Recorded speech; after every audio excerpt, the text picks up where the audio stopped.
आज मैं आपसे एक क्विक फटाफट पंजाबी स्टाइल की पालक कड़ी की रेसिपी शेयर कर रही हूँ।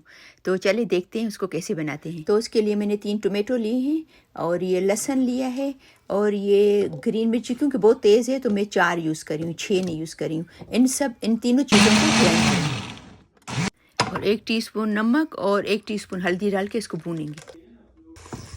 और पालक को मैंने सिर्फ 2 मिनट के लिए गर्म पानी में डाल के स्टीम किया था, ठीक है। तो अब इसको ग्राइंड करेंगे और यहाँ पर हमारा मसाला भी देखिए बिल्कुल तैयार हो गया है, थोड़ा सा ऑयल भी निकल आया है।